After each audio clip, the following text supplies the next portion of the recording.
is enough said.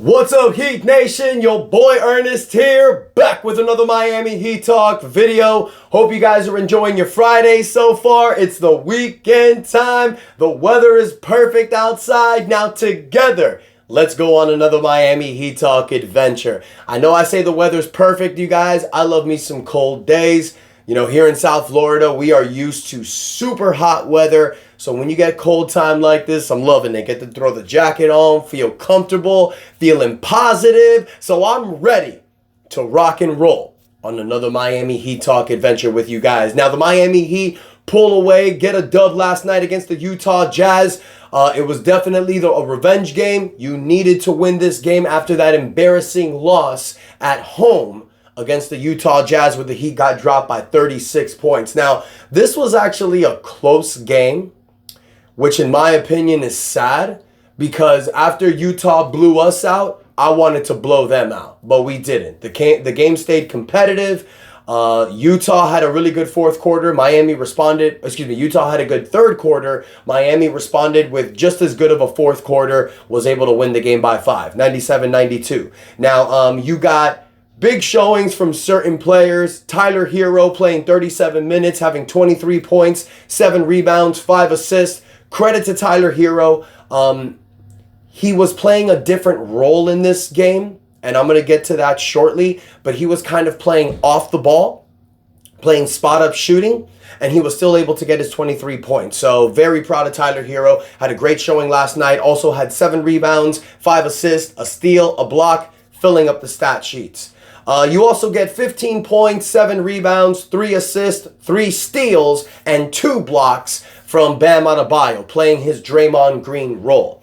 I guess a lot of us thought that after this Jimmy Butler suspension, Bam would be given the keys more.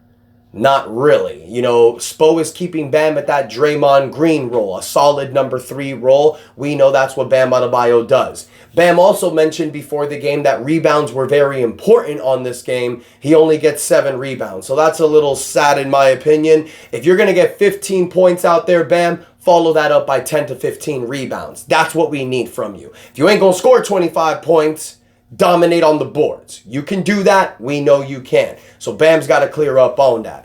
You also get, in my opinion, great games from guys coming off the bench. Nikola Jovic with 11 points, 6 rebounds, 5 assists. Off the bench, 4 for 13 shooting. I'm loving Nico in this role. I'm loving Nico in the backup power forward role, because when he comes off the bench, he's also coming with Kel'el Ware. It gives you size. Our starting lineup is not known for size. You have Bam Adebayo and Haywood Highsmith as the starting center and power forward. Probably one of the smallest lineups out there. But then you get to combat that with Kel'el Ware and Nikola Jovic coming off the bench. It does seem like a very solid rotation. You also get 8 points, 7 rebounds, 2 blocks from Kel'el Ware, just 19 minutes off the bench. I know Alec Burks didn't have a great game, 2 for 7 for the 3-point line, but he still gives you 6 points and 7 rebounds. Duncan Robinson and Terry Rozier were ass last night. There is no other way around it. 2 guys that are clogging up $45 million in cap space. Collectively, together, score 9 points. All of those were Terry Rozier's, and they go 1 for 13 from the 3-point line. Duncan Robinson and Terry Rozier. I know Duncan has some of these games sometimes. It's hit or miss, but dude's making almost $20 million, so this is embarrassing. Terry Rozier, I have no more answers with Terry Rozier. We can say that the Miami Heat made a mistake last year, trading Kyle Lowry for Terry Rozier. I understand why the Heat did it.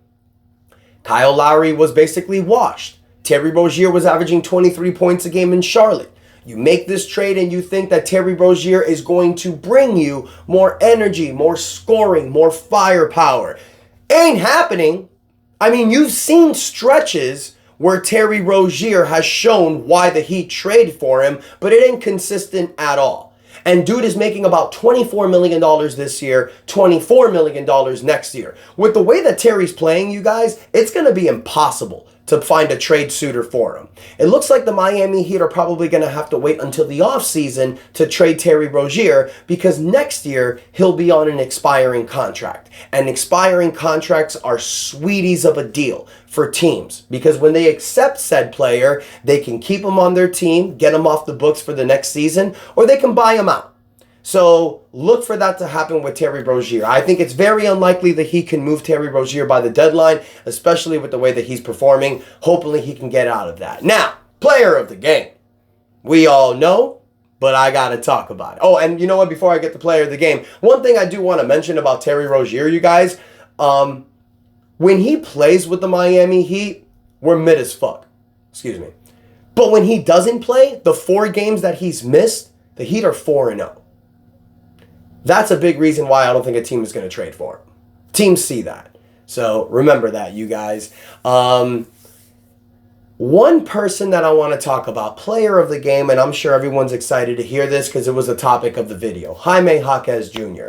plays 36 minutes last night, 7 for 11 for the field, gives you 20 points, 7 rebounds, 7 assists, 2 steals. 3 for 5 from the three-point line, hits a big 3 towards the end of the game, hits some clutch free throw shots. Jaime Jaquez made some big mistakes in the game against Sacramento. He missed 2 huge free throws. So seeing Jaime Jaquez come back with a game like this, especially in the clutch, shows me exactly what I've said since the beginning of this Jimmy Butler suspension. This is the opportunity, not for Tyler to take even a bigger step. This is an opportunity for Jaime Jaquez Jr. to take a bigger step, to take a bigger leap. And ladies and gentlemen, you saw it last night, because those numbers that Jaime Jaquez produced are Jimmy Butler numbers. He had a Jimmy Butler game last night. I've said this since last year. Jaime Jaquez is the next Jimmy Butler. Jimmy Butler's his favorite player. When you watch Jaime Jaquez out there play, you see remnants of Jimmy Butler.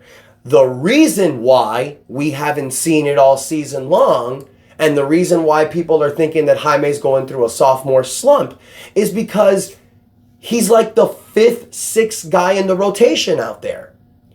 We saw last season when Jaime Jaquez took over and dominated and had those 30-point games, it was mainly because he was filling in for guys like Jimmy Butler and Caleb Martin and Haywood Highsmith, who were out for injury. Jaime is that guy that when you are missing your starting player, you can immediately plug in and he can play a star level role. His game is not what the Miami Heat have been putting him in all year long. The Heat have been trying to play Jaime Jaquez as a 3-and-D player. That's not his game.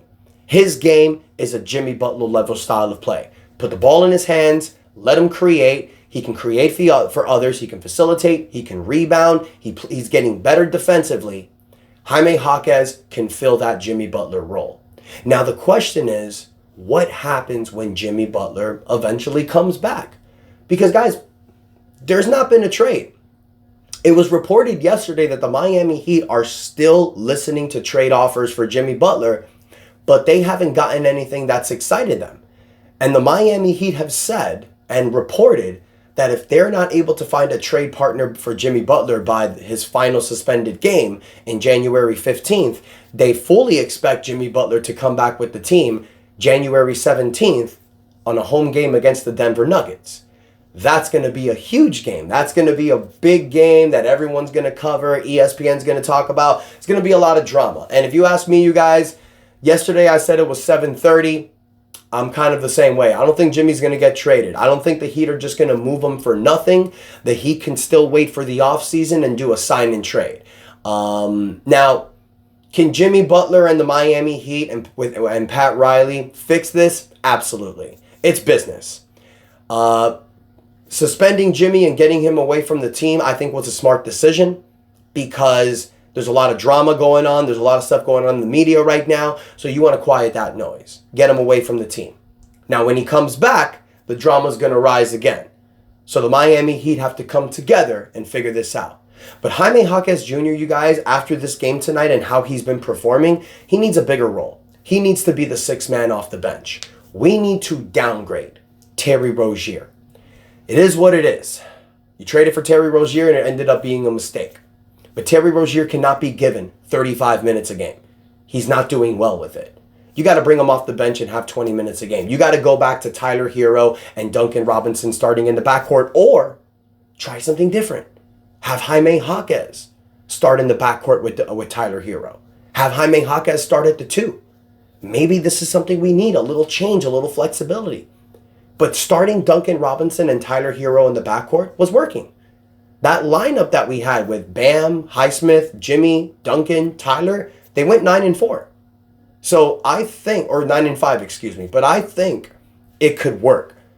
But maybe it's a little tweak. Maybe you switch Jaime Jaquez for Duncan Robinson. I'd like to see that. So Heat Nation, I want to hear from you. What do you guys think of Jaime Jaquez's performance last night? Do you still believe that Jaime Jaquez is still the future of the Miami Heat? Because I do.